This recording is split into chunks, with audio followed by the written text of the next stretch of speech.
Chapter 6. Pig and Pepper. For a minute or two she stood looking at the house and wondering what to do next, when suddenly a footman in livery came running out of the wood. She considered him for a footman because he was in a livery. Otherwise, judging by his face only, she would have called him a fish, and rapped loudly at the door with his knuckles. It was opened by another footman in livery, with a round face and large eyes like a frog, and both footmen, Alice noticed, had powdered hair and curled all over their heads. She felt very curious to know what it was all about, that crept a little way out of the wood to listen. The fish footman began by producing from under his arm a great letter nearly as large as himself, and this had handed over to the other, saying in a solemn tone, "For the Duchess, an invitation from the Queen to play croquet." The footman repeated in the same solemn tone, only changing the order of the words a little. "From the Queen, an invitation from the Duchess to play croquet." Then they both bowed low, and their curls got entangled together. Alice laughed as much as this. She had to run back into the wood for fear of them hearing her, and when she was peeped at, the fish footman was gone, and the other was sitting on the ground near the door, staring stupidly up into the sky. Alice went timidly up to the door and knocked. "There's no use in knocking," said the footman, "and that for two reasons. First, because I am on the other side of the door, as you are. Secondly, because they're making such a noise inside, no one could possibly hear you." And certainly there was a most extraordinary noise going on within, a constant howling and sneezing, and every now and then a great crash as if a dish or kettle had been broken to pieces. "Please," said Alice, "how am I to get in?" "There might be some sense in you knocking," the footman went on without attending to her, "if we had the door between us. For instance, if you were inside, you might knock and I could let you out, you know."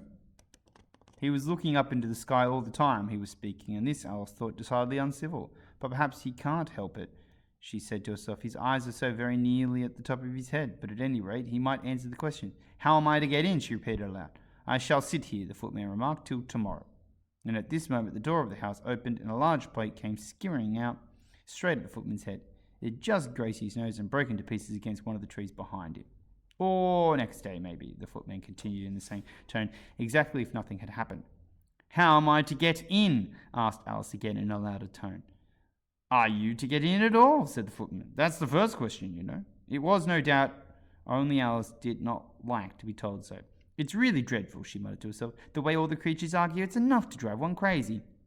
The footman seemed to consider this a great opportunity for repeating his remarks with variations. "I shall sit here," he said, "on and off for days and days." "But what am I to do?" said Alice. "Anything you like," said the footman, and began whistling. "Oh, there's no use in talking to him," said Alice desperately. "He's perfectly idiotic." And she opened the door and went in. The door led into a large kitchen which was full of smoke from the end to the other. The Duchess was sitting on a three-legged stool in the middle, nursing a baby. The cook was leaning over the fire, stirring a large cauldron, which seemed to be full of soup. "There's certainly too much pepper in that soup," Alice said to herself as well as she could for sneezing. There was certainly too much of it in the air. Even the Duchess sneezed occasionally, and the baby was sneezing and howling alternately without a moment's pause. The only things in the kitchen that did not sneeze were the cook and the large cat which was sitting on the hearth, grinning from ear to ear. "Please, would you tell me," said Alice a little timidly, for now she was not quite sure whether it was a good manners for her to speak first, "why your cat grins like that?" So there is the footman frog and the footman fish. 1 foot from the footman frog. Interesting. No feet for the fish.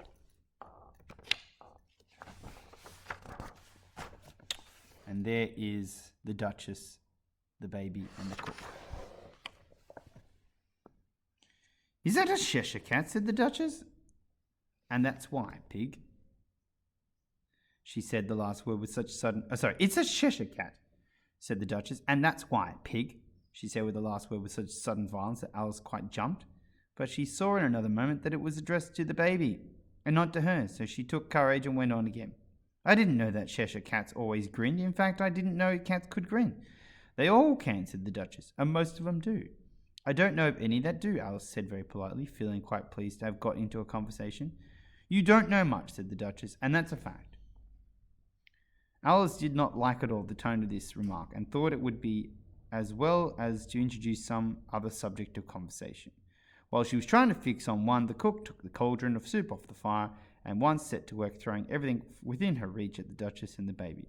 The fire irons came first, then followed a shower of saucepans, plates, and dishes. The Duchess took no notice of them even when they hit her, and the baby was howling so much already that it was quite impossible to say whether the blows hurt it or not. "Oh, please mind what you're doing," cried Alice, jumping up and down in agony of terror. "Oh, there goes his precious nose." And as an unusually large saucepan flew close by, it very nearly carried it off. "If nobody minded their own business," said Duchess, said in a growl, "the world would go round a deal faster than it does." "Which would not be an advantage," said Alice, who felt very glad to get an opportunity of showing off a little of her knowledge. "Just think what work it would make with the day and night. You see, the Earth takes 24 hours to turn around on its axis. Talking of axes," said the Duchess, "chop off her head." Alice glanced rather anxiously at the cook to see if she meant to take the hint, but the cook was busily engaged in stirring the soup. He did not seem to be listening, so she ventured to go on again. 24 hours, I think, or is it 12?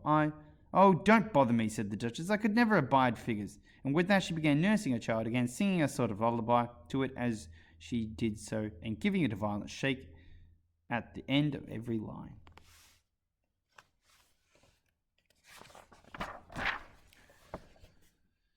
"Speak roughly to your little boy, and beat him when he sneezes. He only does it to annoy, because he knows it teases." In which the cook and the baby joined, "Wow, wow, wow." While the Duchess sang the second verse of the song, she kept tossing the baby violently up and down, and the poor little thing howled so that Alice could hardly hear the words.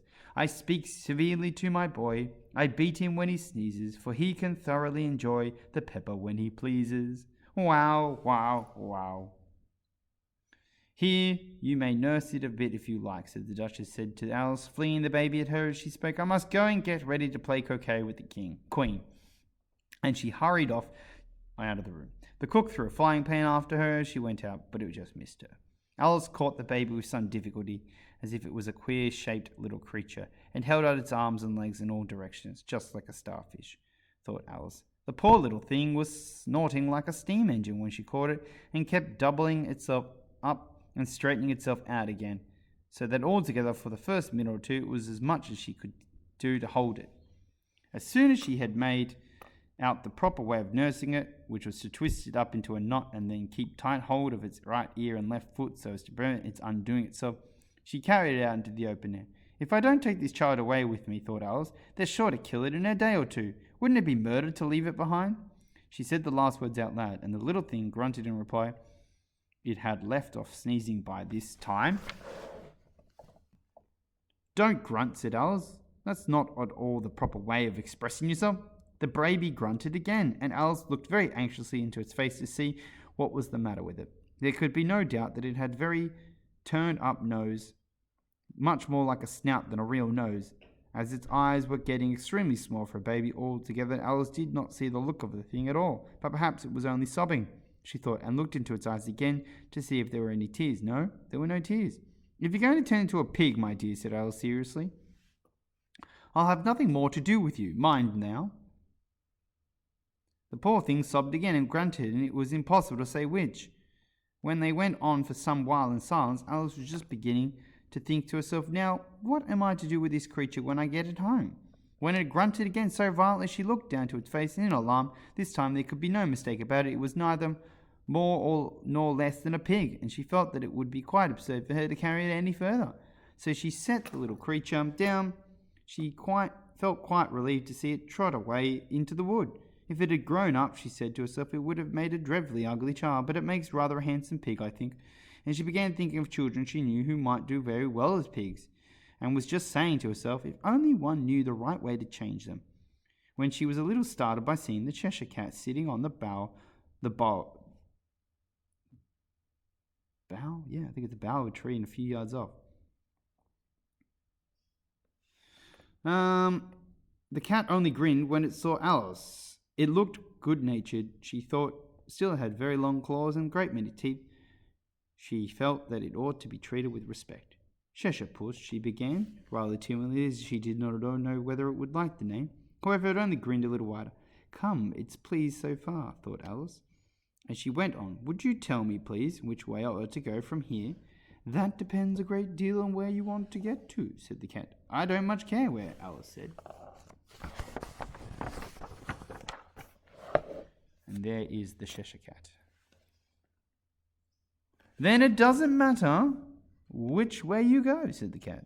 So long as I get somewhere, Alice demanded, as an explanation. Oh, you're sure to do that, said the cat, if you only walk long enough. Alice felt that this could not be denied, so she tried another question. What sort of people live about here? In that direction, the cat said, waving its right paw around, lives a hatter, and in that direction, waving her other paw, lives a March hare. Visit either you like, they're both mad. But I don't want to go among mad people, Alice remarked. Oh, you can't help that, said the cat. We're all mad here. I'm mad, you're mad. How do you know I'm mad? Said Alice. You must be, said the cat, or you wouldn't have come here. Alice didn't think that proved it at all. However, she went on. And how do you know that you're mad? To begin with, said the cat, a dog's not mad. You grant that? I suppose so, said Alice. Well, then, the cat went on. You see, a dog growls when it's angry and wags its tail when it's pleased. Now, I growl when I'm pleased, and I wag my tail when I'm angry. Therefore, I'm mad. I call it purring, not growling, said Alice. Call it what you like, said the cat. Do you play croquet with the Queen today? I shall like it very much, said Alice, but I haven't been invited yet. You'll see me there, said the cat, and vanished. Alice was not much surprised at this. She was getting so used to the queer things happening. While she was looking at the place where it all began, it suddenly appeared again. By the by, what became of the baby? Said the cat. I'd nearly forgotten to ask. It turned into a pig, Alice quietly said, just as if it had come back into a natural way. I thought it would, said the cat, and vanished again. Alice waited a little, half expecting to see it again, but it did not appear, and after a minute or two she walked away in the direction in which the March hare was said to live.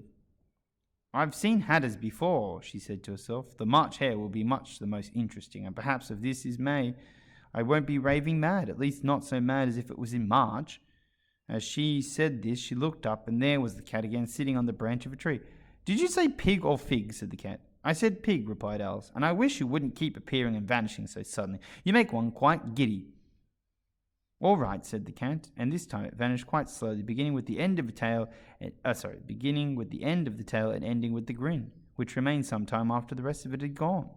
Well, I often seen a cat without a grin, thought Alice, but a grin without a cat is the most curious thing I've ever seen in all my life. She had not gone much further before she came in sight of the house of the March hare. She thought it must be the right house because of the chimneys were shaped like ears and the roof was thatched with fur. It was so large a house that she did not like to go near it till she had nibbled some more of the left-hand bit of mushroom and raised herself to about 2 feet high. Even then she walked up rather timidly, saying to herself, suppose it should have been raving mad after all. I almost wish I'd gone to see the hatter instead. And that is the end of chapter 6 and chapter 7, A Mad Tea Party is coming up. This is my favourite part of the story.